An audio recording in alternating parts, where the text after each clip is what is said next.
And I was like, hey, here's a great example, and like take control of the camera, spin it around.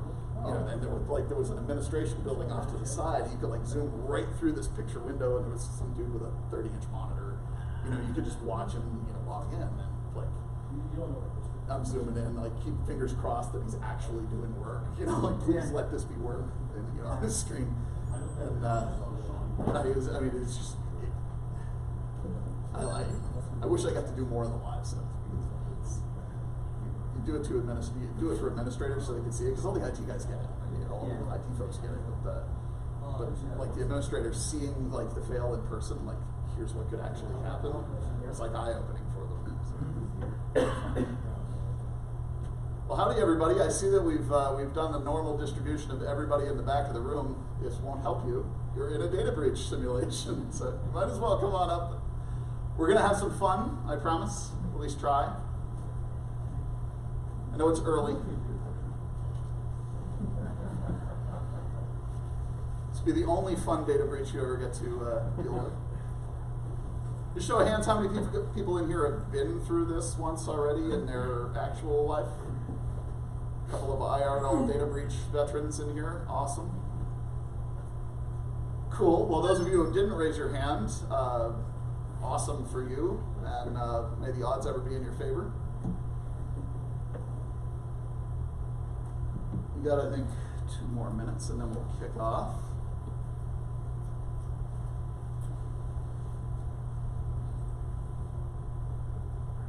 Can everybody hear me, or do I need to get closer to this mic? I'm usually obnoxiously loud, so I try to just stay away from it.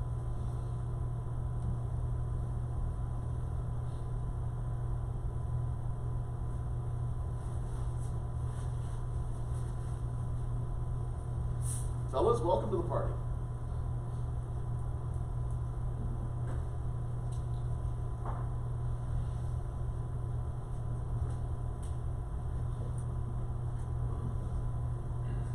All right, 1 minute warning. If everybody's in the wrong room, this is your last chance to eject.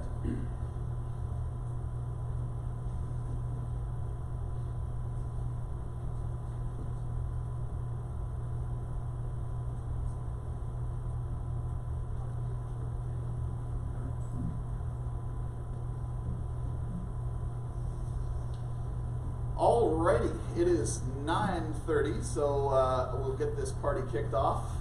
Hello everybody, hopefully you got your coffee and everything, you're ready for some data breach fun. My name is Mike Tassi, and I am with the Privacy Technical Assistance Center at the U.S. Department of Education. Normally I'm the cause of data breaches, so this is one of the fun things I get to do from the other side of the fence. Today we're going to talk a little bit about problems of data breaches in education, probably something, if all of you are any tech people in here, raise your hand. I'm assuming that most of you are. Excellent, awesome. So you're probably already aware what the issue with data breaches are. We're going to run through some of the numbers. I'll show you some cool graphics to kind of illustrate what you probably already know. And then we'll do a little tabletop exercise, run you through a scenario. So we're about halfway through this already. We've already done the intros. We're going to give you some background on the scenario that we'll be talking about today. This may or may not be a data breach, depending on the details. It's kind of a choose-your-own-adventure novel of incident response. Normally, I break people into groups. In this kind of environment, it doesn't work so well because the chairs are all facing, and it's kind of a pain. So we'll all do it together. I want you to put yourself in the mindset of not being just the tech person, but think of yourself in the leadership position in the organization. Think about all the additional sort of constraints and considerations that are going to be in place when you're talking about potential data breaches and responding to incidents. So we'll get through all of the content. Typically, I break it into a few phases where we'll give you a little bit of information. We'll talk about what we know. We'll give you some, choices to choose from and which you think is the best.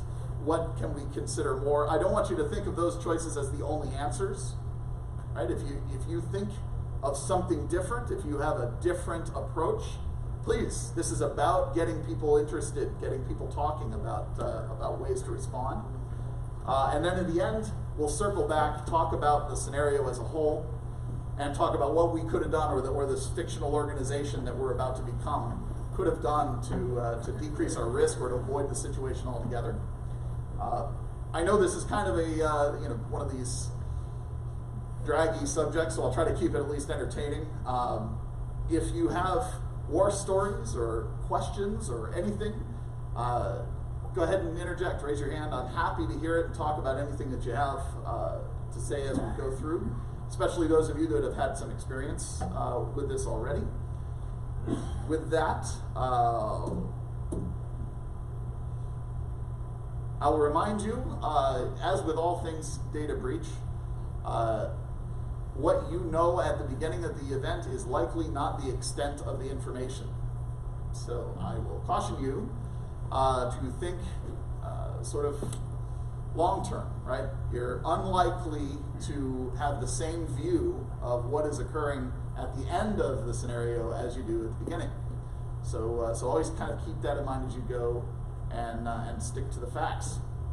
So why are we doing this is a good question. Well, I think as tech people, we inherently know the dangers of insecure systems and the kind of trouble, damage, reputational harm, money impact that a data breach can bring to our district or school or any organization, right? It's especially damaging in education because there's a bunch of different factors in play. We spend a lot of time sort of building up relationships with our communities. We're talking about kids' data in a lot of cases. Adults are kind of used to getting the notes from Target or any number of name your retailer data breach that occurs, right? But the minute it's their kids' data that they get a note about, suddenly their hair's on fire. So as educators, we have an especially sensitive sort of data that whenever a data breach is involved, you have that extra ratcheting up of tension, and it can be damaging to your relationship. It makes it hard to have that relationship with the community if they can't trust you with their data. So what really does data breach look like in education? It looks something like this. These are just the ones that we know about, right? As you may be aware, the Family Educational Rights and Privacy Act, which is the law that primarily covers especially K-12 data, there is no reporting provision, right? FERPA doesn't compel you to report any data breach to the Department of Education, right? So we don't get phone calls from everybody when a data breach occurs. Now, I will caveat that by saying your state may have laws that require you to report to them, but that's not FERPA that's doing that. So we find out through, many times, third parties, like the media, or one of these sort of collators of data breach information, databreaches.net or the ITRC or any of these nonprofits that tracks this sort of thing. Media reports, states attorneys general, that sort of thing. But that represents just a very small fraction of the data breaches that occur.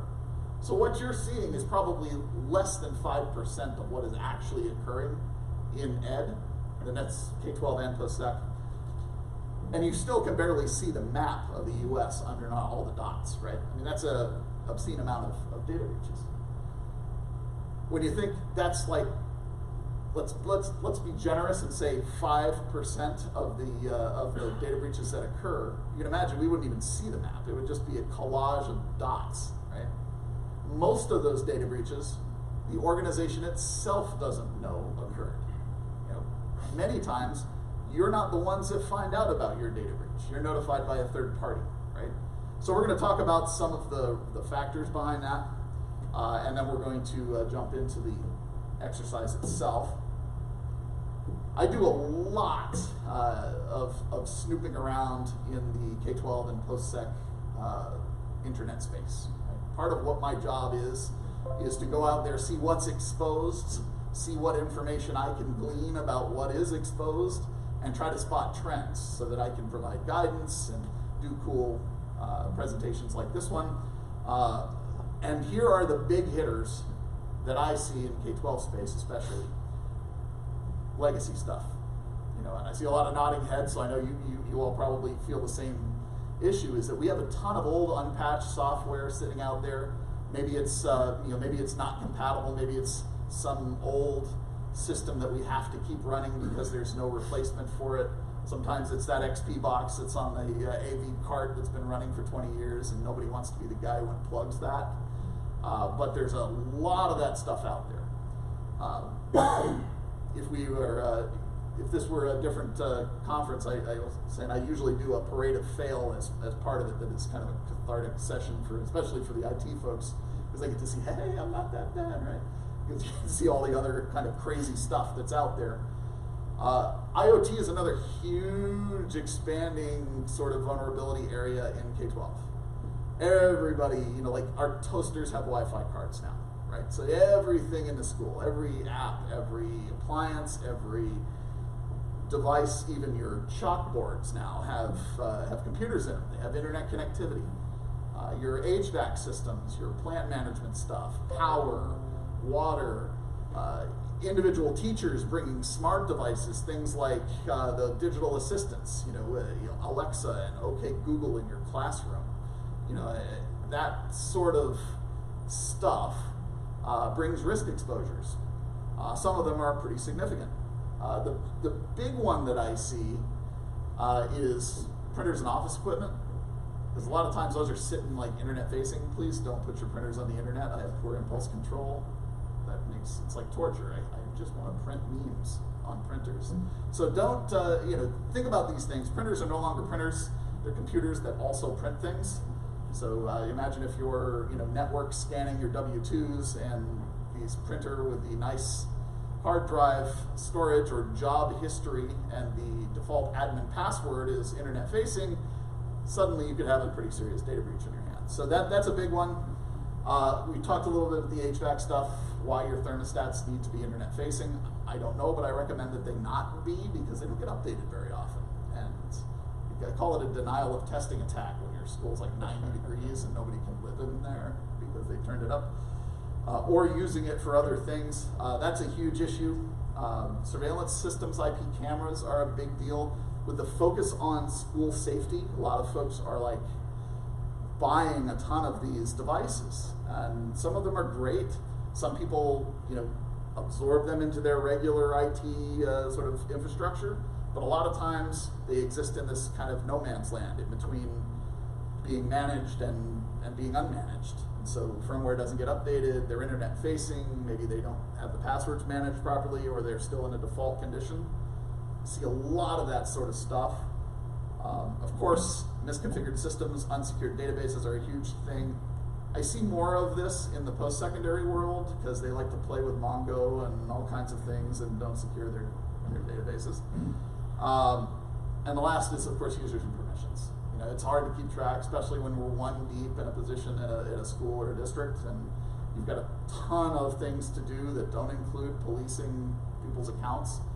But really, we have an account issue in K-12. There's a lot of bad passwords, default passwords still in use. So that's a big one.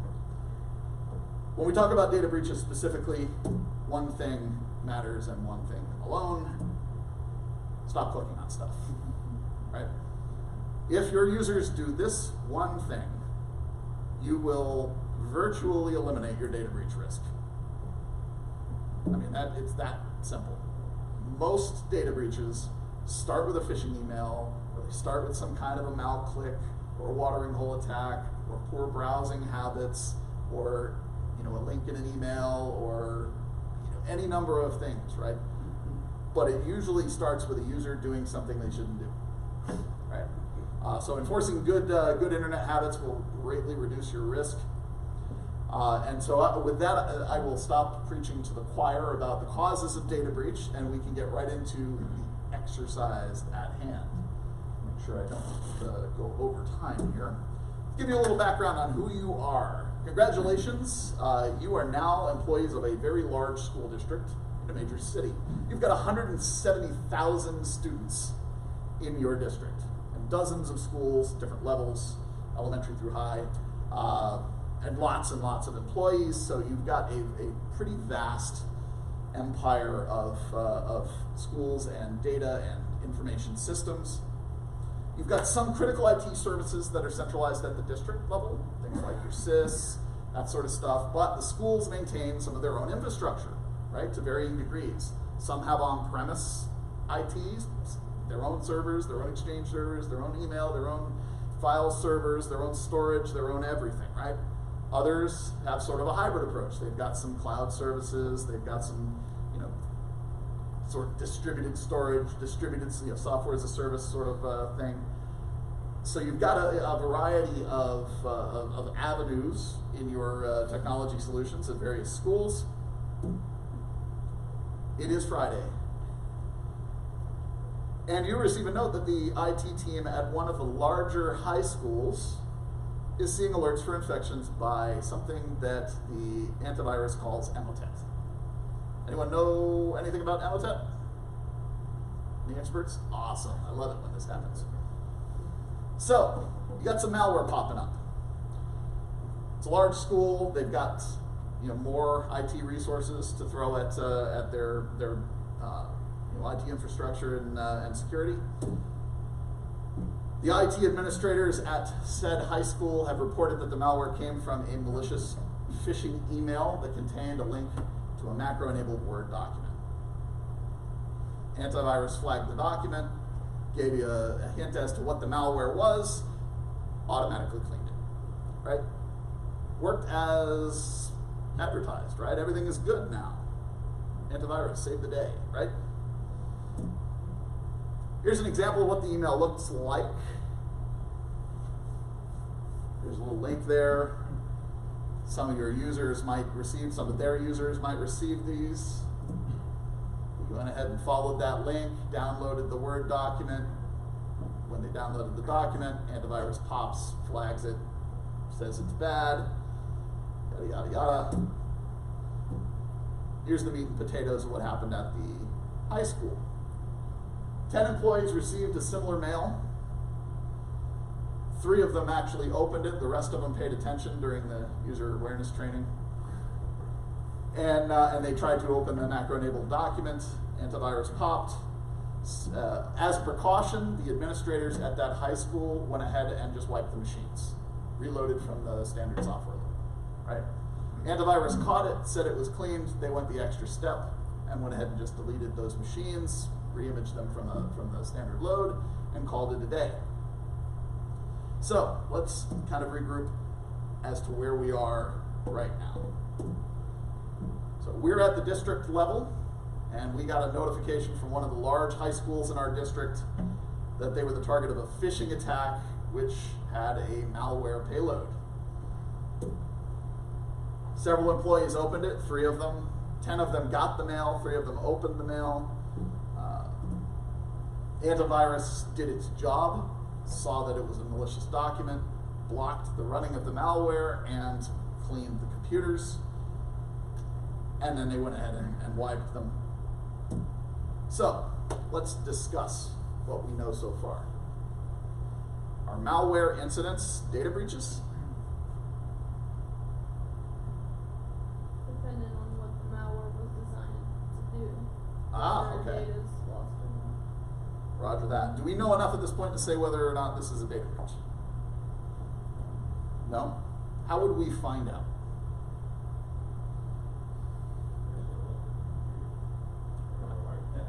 But now they've been wiped, right? So we don't know really right at this point whether any information was leaked. Sort of evaluation of people who were possibly affected or possibly affected. What access did they have? What they possibly, again, if it's the janitorial staff that got infected, well, they don't have access to anything, hopefully. But they're not local chief administrators. Right, yeah. So that would be my, what's the scope of the possible breach before we discuss what it was? Sure. Okay. So yeah. So we can take a look. For those of you who didn't hear in the back, we can take a look at whose machines they were. What is their, if you're assuming some sort of role-based access control, what would those users typically have access to, right? We can kind of narrow down the scope of data that might be involved, right? On the other hand, that machine probably was logged into. It's probably a member of a domain, and it probably has credentials on it from some administrator that logged in at some point. Can we rule out that perhaps administrative credentials were compromised? But the antivirus says it caught it. Do we trust the antivirus? If you know what the antivirus tells you what it is, then you should probably look up what the program is designed to do. Okay, so do a little research in this case on Emotep, right? Find out what the malware was intended to do, and then you can make a little more educated guess on what happened. Because remember, they've already wiped the boxes, so they're gone. I also don't know if it can spread across the network or not. Does it have worm-like capabilities? Okay, excellent. Well, if the email made it as far as to the endpoint, it passed hopefully a couple of hurdles on the way. Web filter, firewall, Made it through your spam second gateway. gen and all that. So why did the endpoint catch it and the other one didn't? Certainly, good question. Maybe there's some misconfiguration in your boundary controls. Or it's a 0 day and the endpoint just caught it by a fluke. Maybe the signatures are more up to date on the endpoint than they are in the on the gateway. Well, yeah, there's a whole host of questions about how that malware ended up on the endpoint without being flagged somewhere along the way, assuming you have controls downstream. So the big concern is our data getting out, right? So the boxes don't exist anymore, but we should have some logs, right, that we can refer back to. Do we see any weird connections? Anybody here willing to say that they know every port protocol and service that transcends their boundary? No? Would knowing that be able to help you determine if machines are making outbound calls that shouldn't be there? Probably, right? Yeah. So if you have logs on the external and you have a real good idea of what is inbound and outbound allowed, then you can spot things that are not normal. So yeah, those are a couple of things that we could do. What is the root cause of this? Users? Yeah. I mean, we have a lot of contributing factors. Perhaps there's an issue in the boundary. We have a weakness there. Perhaps there's some other mitigating factors. But at the end of the day, the user saw an email and clicked a link. So, knowing that, as an organization, what do you take away as a district? Understanding that people are clicking emails. More training, more support. More training, more support. Excellent. Yeah. How many folks here have mandatory, like annual or some recurring data security or privacy training for their users? Every year I see more hands go up. I love that. Excellent. Do you still have people clicking phishing emails? Yeah, everybody. Does anybody do the know before or fish me or anything? Have you seen improvements since you started that? We started like 2 months ago. Oh, okay. We've been doing it for 8 months, improving. Improving? What's your click-through rate? Sir? 5 years, we started 30%. Wow. You said 1.5? Whoa, congratulations. That's awesome.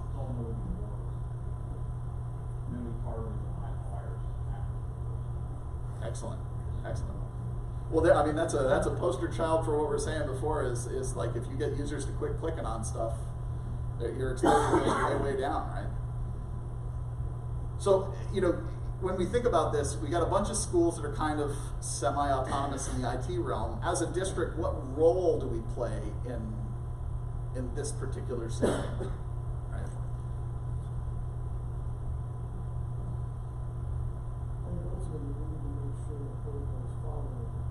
In this incident and the incidents that follow that, every satellite location is doing the same thing and determine what best practice is. So best practice is to do research before you wipe the machines to be able to figure out what that risk is, then that wasn't necessarily followed. So whatever that protocol is or the procedure is, you have to ensure that it's being followed across the board.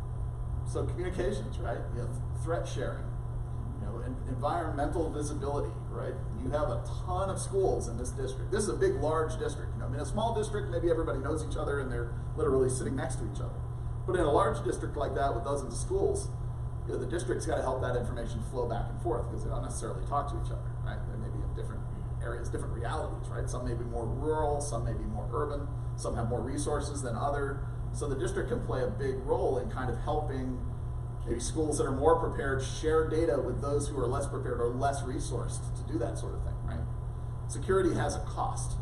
So districts can help kind of amortize that cost across the entire district. So we talked a little bit, I think we've already addressed the last thing, what, if anything, the district can do to help, right? I mean, and the big thing there is this one's already baked, right? They've already wiped the machines. We can come in after the fact and Monday morning quarterback, but the reality there is the failure is we need to have better process, right, up front. How do we respond standards-wise? What do we have as standard operating procedure? If this happens, then this happens. Does anyone here have an incident response policy in their school? Couple of hands. Anybody working on one? How many folks test theirs? Couple. Good.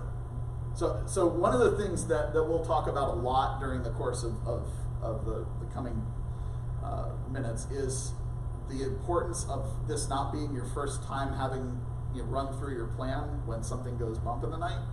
So I would, user training, having an incident response plan, and testing your plan, right? Those are the big things. So if you don't have an incident response plan in your school or in your district, talk about getting one together. It's kind of a pain at the start. We have some resources available on the website that might be able to help you out, but at the end of the day, you're going to really appreciate having that sort of playbook to go by when you're faced with it in real life. So we'll talk more about and illustrate some of the reasons why that's important in the next few minutes. So let's talk about first steps. What's the best course of action for us? Do we document the incident as closed and provide remedial phishing training to the employees? And that sounds pretty, the incident is closed. We don't have any indications, right? Do we immediately suspend access to the network at the high school, cut off all the ties, and just go ahead and proactively restore the critical systems from backups already? Call the Attorney General, let them know that there's been a breach, ring the alarm bells? Do we initiate threat hunting activities to start kind of poking around to see if there's any unidentified threats? We know that we were being targeted. Let's just say this, do you then go through the process of evaluating whether there's a drive-by or if it wasn't targeted? Like your other districts possibly do the same thing. So maybe this is not just a random occurrence, maybe this is targeted at the district. Right. Okay, so I mean, out of these three, which do we say is the best? Who says number one? Number two? Oh, it's kind of it's a one-man wave over here. Who's three? Awesome, tech-heavy crowd. I knew you guys would be number three. I agree, right? Saying hey, the incident is over. Let us know the next time something happens, is asking for the same thing to happen the next time. Initiating threat hunting is a great way, one, to build that communication between the district and the field, gives you an opportunity to kind of gather additional intelligence that you can pass to other schools, and helps you spot the things that sometimes they make loud noises and then sneak in the back door, right? Oh, hey, here's this very loud phishing attack that we know is going to get caught. All of our focus is going to go there. Look at this big shiny object, and they're exfiltrating your database out the back end, right? So a little bit of threat hunting might be a good opportunity. One, to burn in good procedures, to develop those procedures, and also to gather more information that you could then share with the wider district.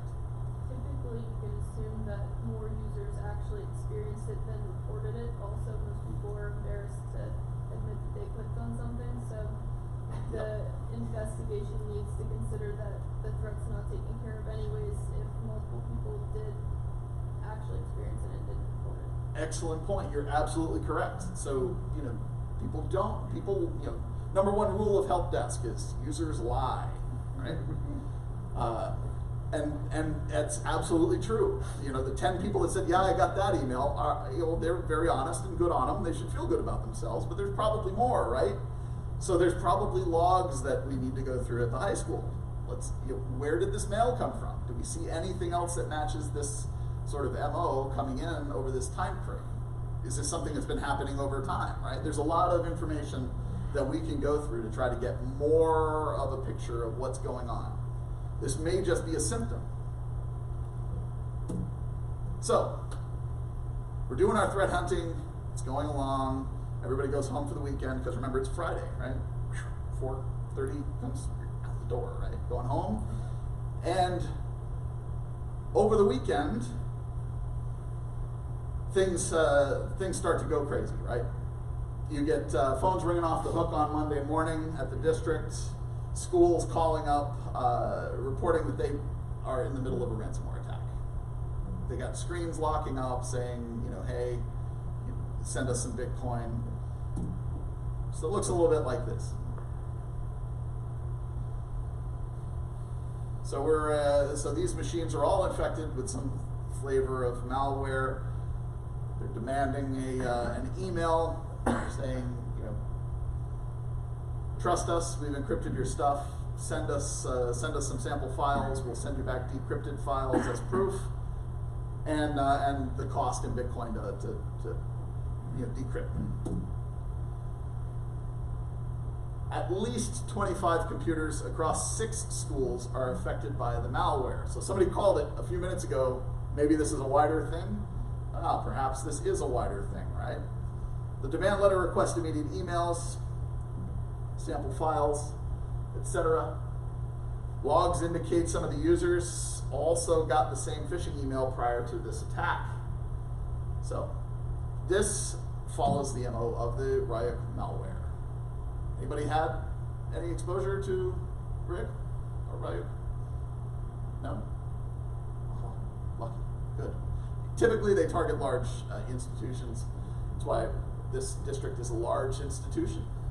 These are nasty, nasty variants.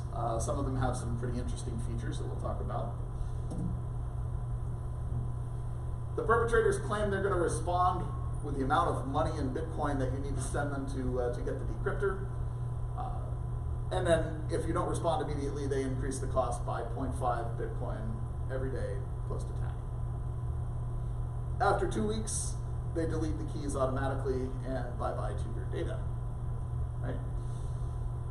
There are currently no decryption tools or publicly available decryption methods to short circuit their encryption. So you're faced with the typical dilemma. Do you contact the attackers or do you not contact the attackers? Let's talk about some of the considerations here. What do we know? Well, after the weekend, or ostensibly during the weekend while everybody was at home, people's computers were being encrypted. So Monday you get the calls that ransomware attacks are occurring.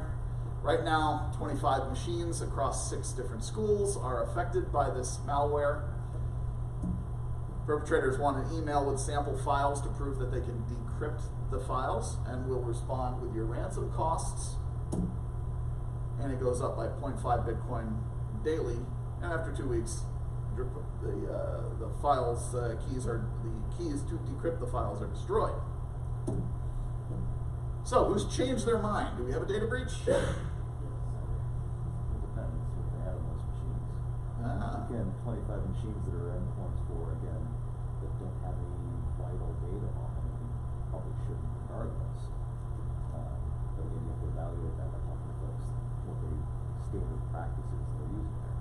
Again, if it's janitorial staff, somebody who's not vital to your data, probably doesn't have access to that stuff, probably isn't doing that stuff. And we have the special ed teacher downloading your entire sys because it's easier to do in Excel. That never happens. No, of course not. But yeah, you have to do that evaluation. What are the 25 machines? So what does Pennsylvania consider a data breach? Does anybody know what the state definition of a data breach is?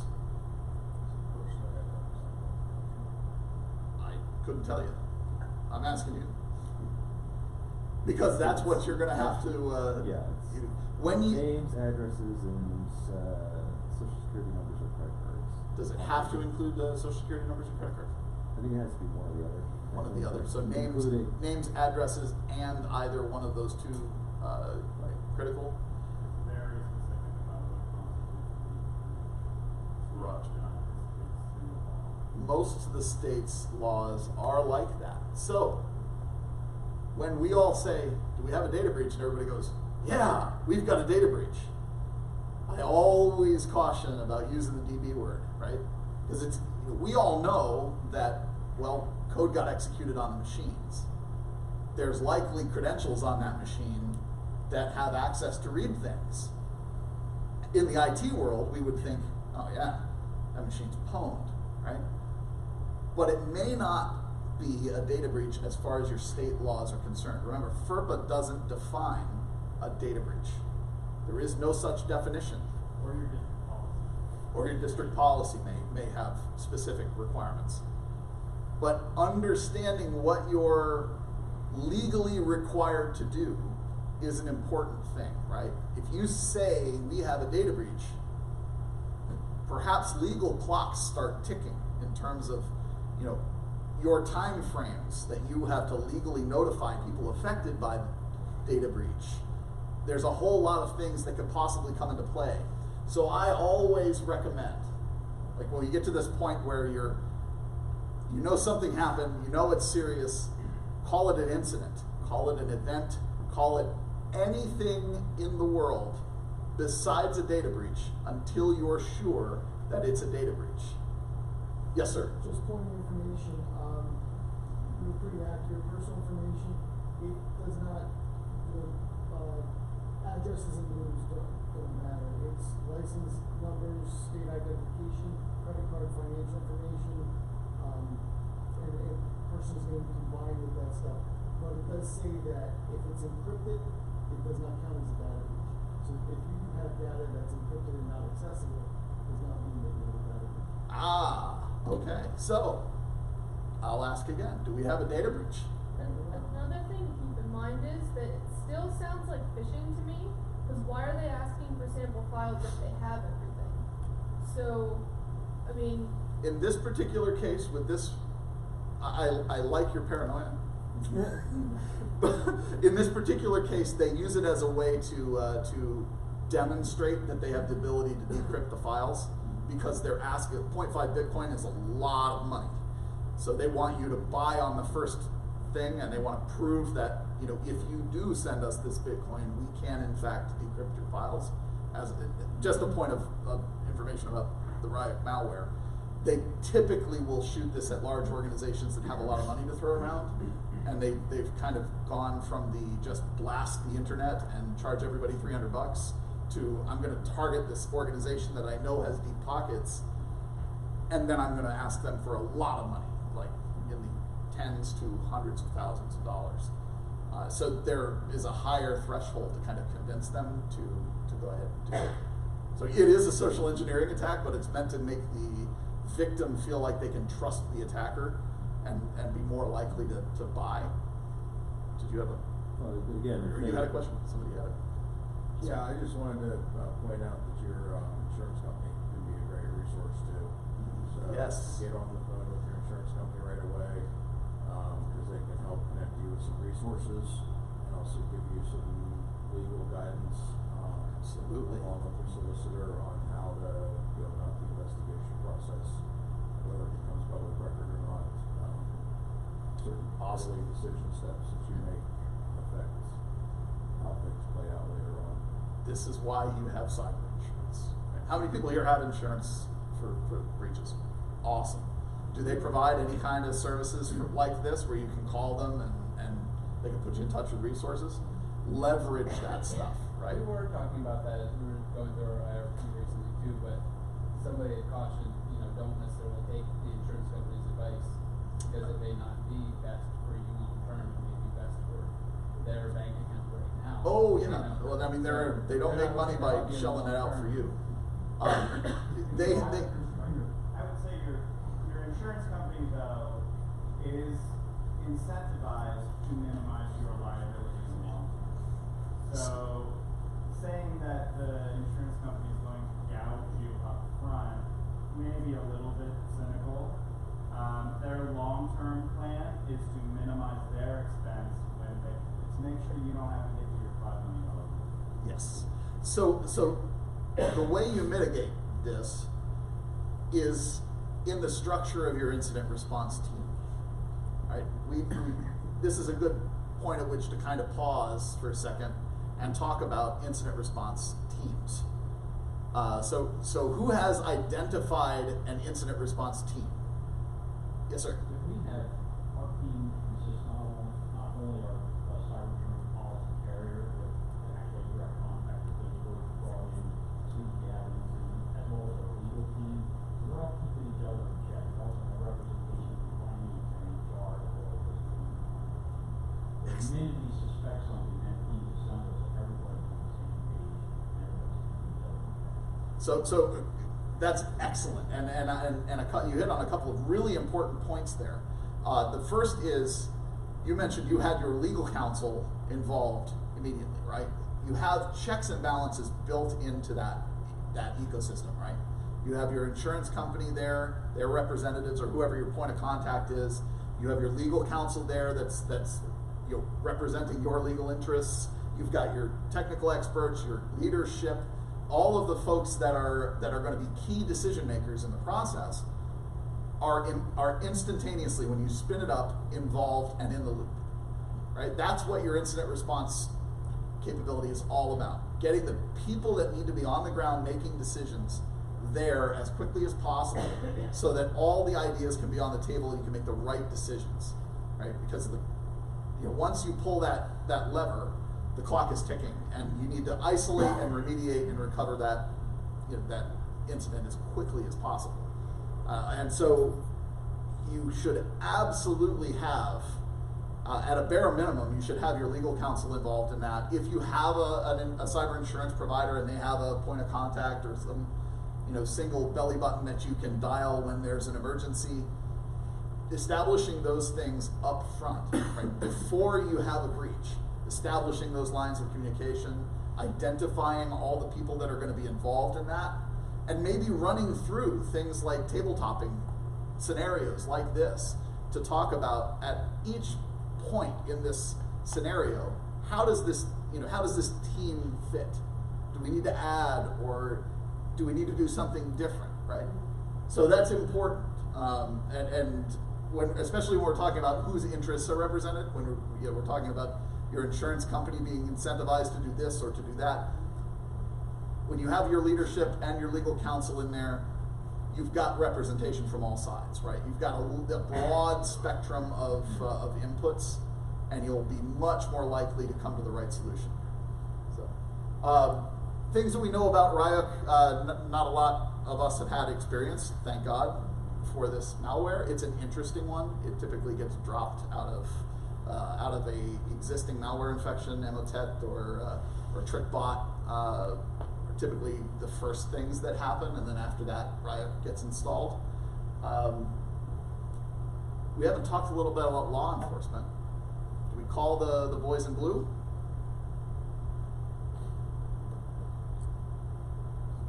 Everybody's like, nope, not calling this one. It's a trap. If there's an extortion attempt, I would say yes. Notify them, let them know. After consulting legal counsel. That's what I'm getting at. Who calls them, right? Who is your belly button with your law enforcement folks, right? If you elect to get law enforcement involved, here's the Mike Tassie stay out of jail rules. Number one, it should never be an IT person, right? You don't want your IT folks talking to law enforcement. That's one way to get your servers snagged for some evidence. Things change when the law enforcement becomes involved. So absolutely, you should have a single point of contact. It should not be somebody involved in the technical aspects of the response. It should be a PR person guided by your or even your legal counsel themselves should be making that call, because you need to protect your organization legally as well. So yeah, absolutely, those are the considerations when you're talking about involving law enforcement, is to make sure your own legal counsel is involved and advising you in terms of that. Typically, in something like this, you know, they're not, the black suits aren't going to show up and tell all your IT, move, and sit down at the keyboard and start hacking away. They're going to be like, keep us appraised of this, because, you know, 9 times out of 10, nobody's going to jail for a ransomware infection that you got from a, you know, phishing email or something of this nature. But you know, it is helpful to at least notify them, let them know what's going on, and keep them updated over time. At what point you do that is greatly dependent on the circumstances. So, what steps can the school and district take to respond now and prevent further damage in the future?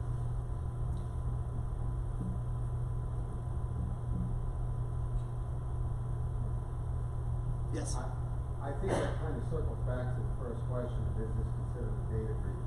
You can call it whatever you want, but if you come in on a Friday afternoon and have a little malware issue, and then come in on Monday and all of a sudden see it explode exponentially, it's a data breach, whether it's real data that is sensitive and legal or not. It's a breach.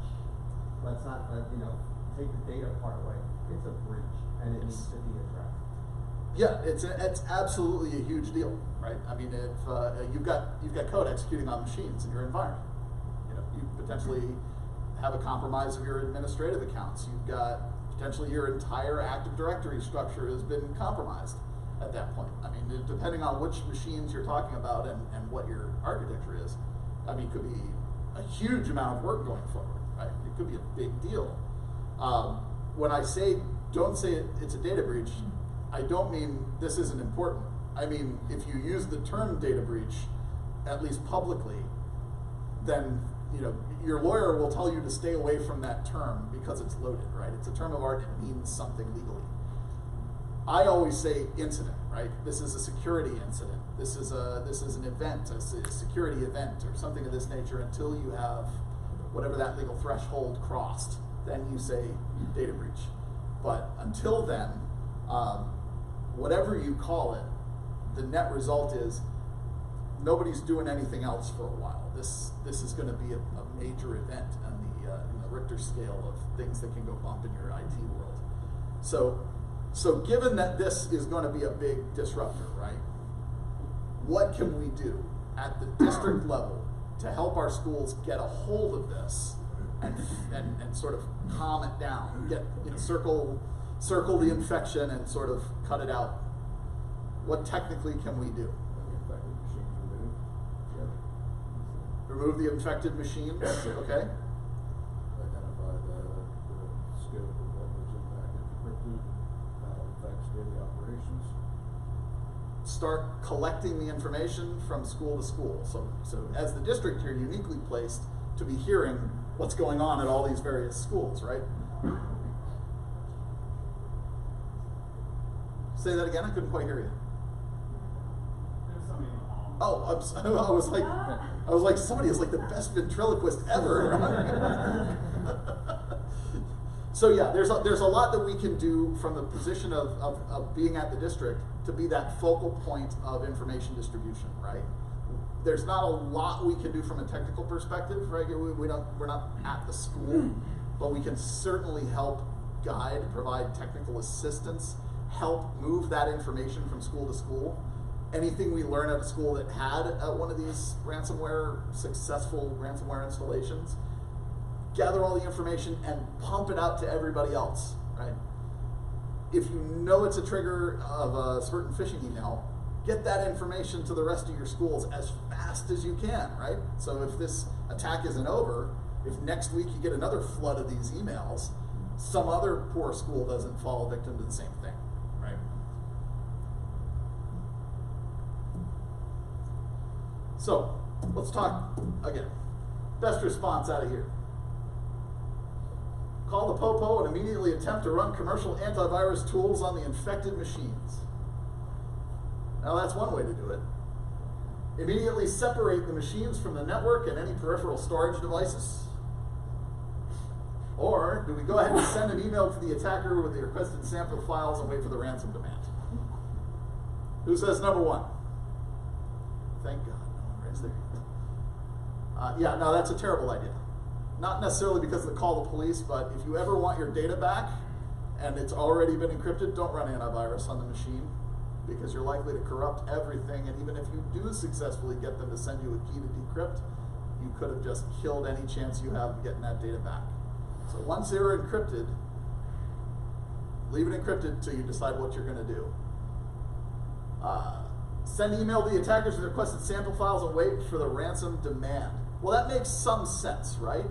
How many people here would consider paying the ransom? Depends if you have backups on the data. So it's Yeah. Again, if I need to get back, my sys, it's one thing. If I have to get back somebody's resume files, well, yeah. I'll never do one. I don't So care. there's some considerations there, right? Like, what is this data? If it's somebody's, pictures of their kids. Yes, sir. There was a session yesterday, I don't know what you CBW, you mentioned that 96% of the time they pay the ransom, they get the data back. Do you have any knowledge of that? I can't put I don't have the visibility to be able to tell you any percentages, but I can tell you that to varying degrees of success, depending on the ransomware and other factors like what they've done internally, some people do experience some success with getting their data back. If you ask the FBI will say, we don't negotiate with terrorists, never do this, you're killing the next guy.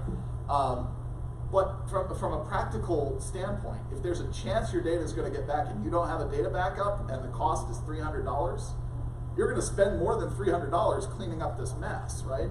It's a cost-benefit analysis. It's worth potentially throwing $300 in a trash can to maybe alleviate all your problems, get your data back, right? It sounds like a good idea, but we can see how much it's going to cost. Absolutely, it's a good idea. Now, it's a good idea, but maybe it's not the idea that needs to happen right now, right? Because as we talked about, things are on fire, right? So we need to stop it first. Yes, sir. I read an article too that they said that they pay the percentage is so high because you don't ever get your data back, no one's ever going to pay. Well, this is a business, right? If you don't get your data back, we're gonna no one will ever pay. Oh, yeah. No one will ever pay the ransom, so they'll never make any money. So it depends on the group, right? I mean, some of these things are ha-ha funny groups, and you're not going to get your data back. Or more likely, they're legitimate criminal organizations that intend to get your data back, but by the time you get the money to them, the feds have taken down their command and control structure, and there's no way for them to get back in touch with you because everything they own is dead. So it may not be that they don't intend to get your data back. It could be that law enforcement has already killed the entire network and they can't get you your data back. But the thing to remember is that this is a business. The internet is a wild west place, right? And these folks with their ransomware campaigns are legitimate businesses that are here pushing a product on you and demanding payment, right? And so you're absolutely correct. If they 100% just took the money and run, well, then there's no incentive for anybody to ever acquiesce to their demands. So they are incentivized to actually follow through with what they do. Because next year there'll be another O-Day and another package that they're going to push out, and they'll get you again, right?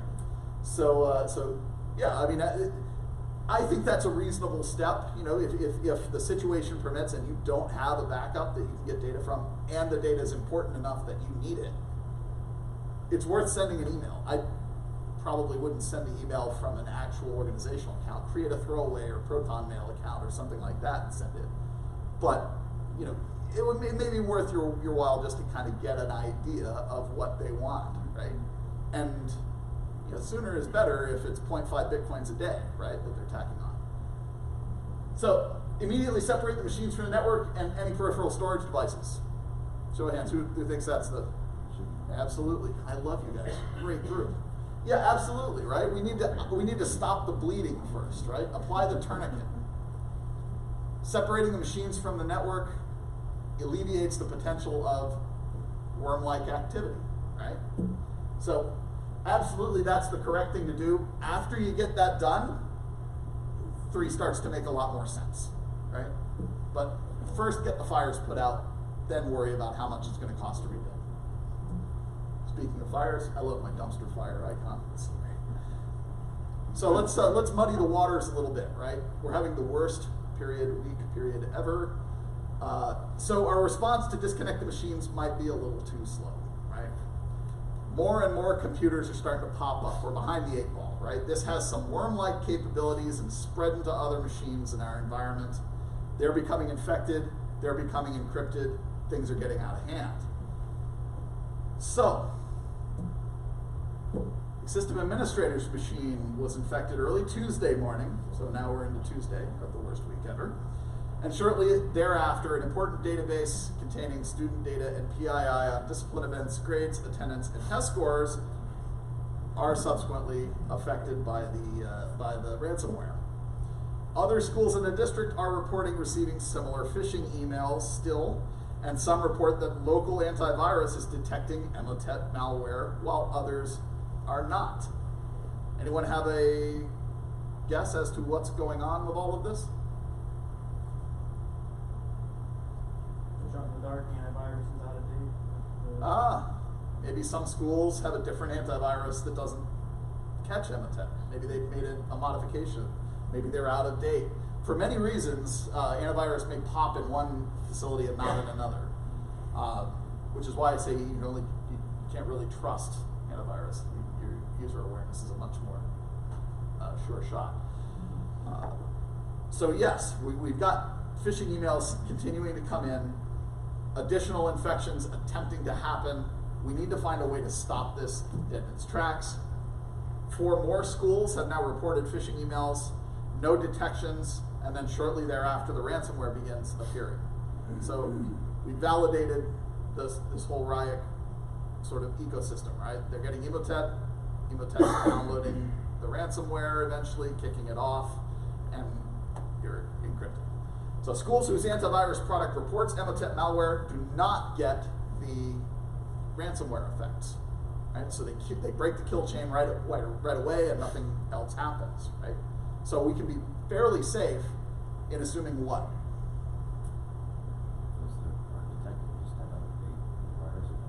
Whatever those schools that are detecting are doing, you need to do that all over the place, right? Because those schools are not getting encrypted, while the schools that, for whatever reason, are not detecting the initial dropper. So, apply whatever they're doing to the others, right? You don't necessarily have to understand the why, you just know that it is occurring. So a close look at those may help stem the flow to the other organizations. So what do we know? More machines becoming infected. Malware is infected not just workstations, but also servers. Now data that we may potentially need as an organization. It's broad and targeted, and it looks like it's hitting the schools in the district specifically, right? If one school gets a phishing email, maybe it's random. If 2 schools in your district get it, okay, and maybe it's random. If all the schools in your district are getting it, and none of the other schools in the surrounding areas are, they're targeting your district, right? We said RIAC is malware that's targeted at organizations that have the ability to pay. You're one of the biggest school districts in the nation. So maybe this is a targeted attack. So why is the district being targeted? Well, you're a large school district, right? You have resources that maybe a small school district doesn't. RIAC is a big infrastructure to throw at a school that maybe has, for a district that has 1 or 2 schools and a dozen kids or 100 kids, right? The likelihood of you being able to throw 0.5 Bitcoins at a bunch of machines is unlikely, right? So they're going to make those cost evaluations before they launch their attack. And so you were targeted because you're a big school district with what they believe to be big pockets. How do we stop the spread of malware? We talked about one way, which is clone whatever antivirus or defense mechanisms we have in schools that are detecting it, and do that everywhere. How do we stop the internal spread?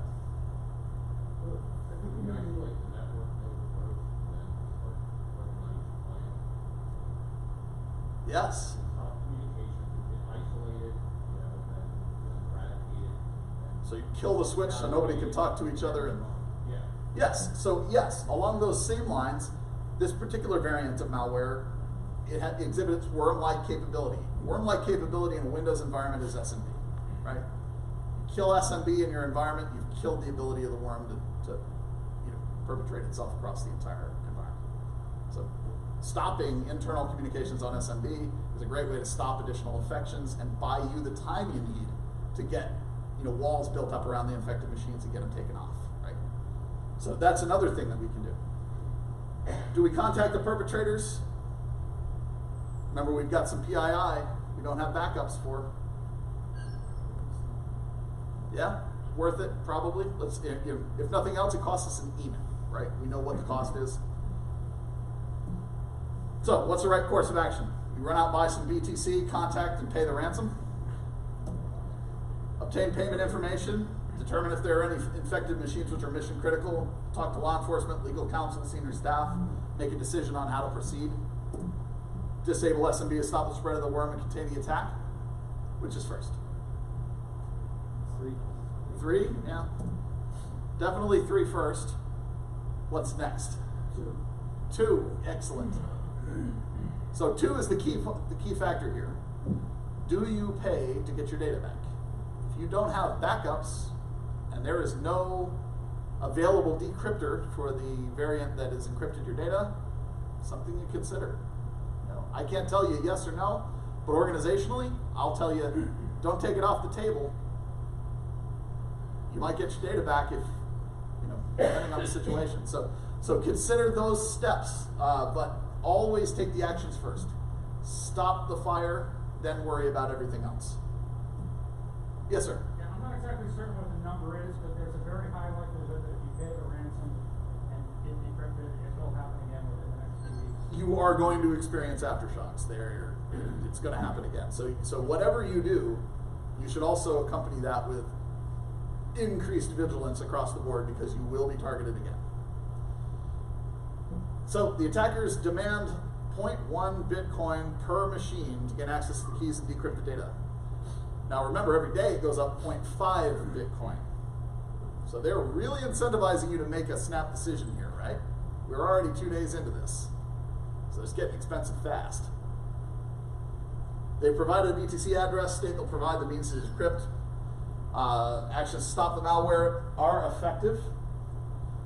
All the affected machines have been isolated or either being remediated by wiping or restoring from backups. So most of your machines are okay, right? They're either not important or you've got backups for them. 15 of your critical servers and 3 workstations containing school records and business data are unable to be restored because of bad backups. Who here tests their backups? Oh, okay, more hands come up. I was like, oh.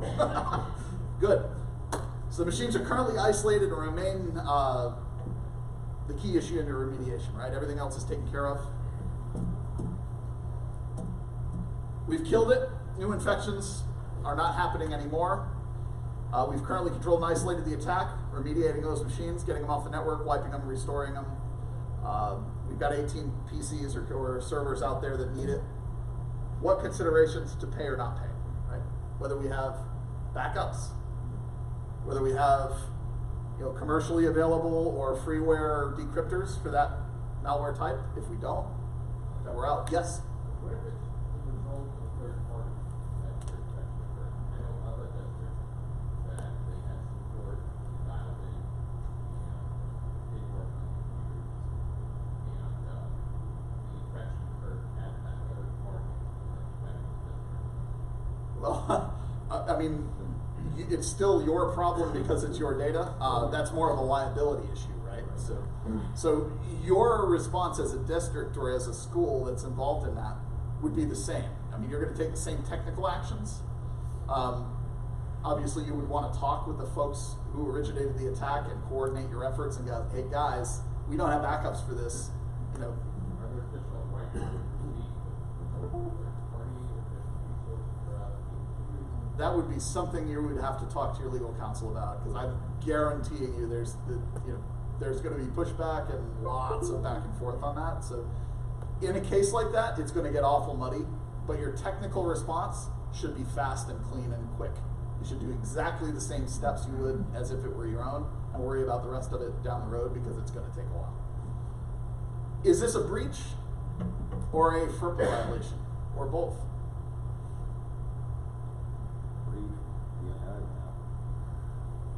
Did it go out? Did we lose any PII? I'm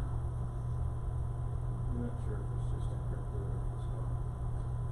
Yes, and we know that encryption means no breach, and if it's gone, it means breach. Do we treat it as a breach? Do we say it's encrypted? Do we have proof that anything left from a command and control perspective? Same question on whether it's a FERPA violation. Did the bad guys get access to the data? There's no evidence that they have access to the data. It's encrypted and you have the data. I'm assuming it's just no access to it. Absolutely. So, you know, guaranteed if you have a data breach or a potential data breach and it gets out, somebody's going to call the Department of Education and claim their FERPA rights were violated.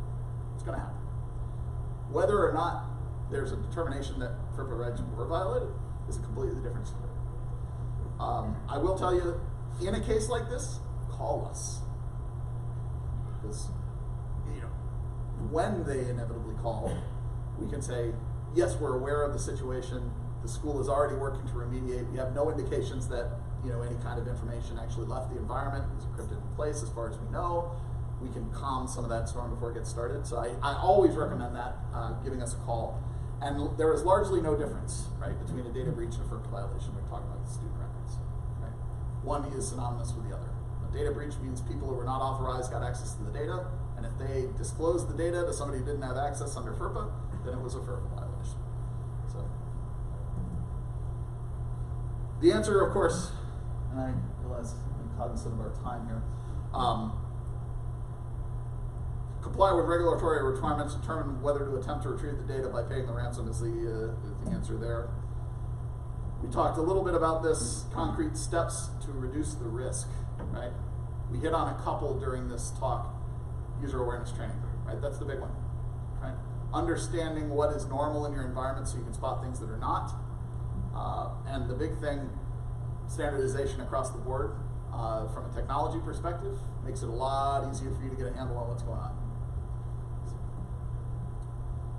I think we're fresh out of time, so I will give you the quick and dirty.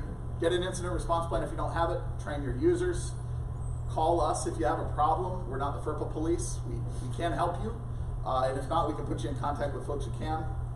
And if you want to call us, here's our contact information. With that, I'll say thank you so much. And pass the time back to whoever's the next speaker. If you have any questions, please, I'll be up here for a few minutes. Come on up.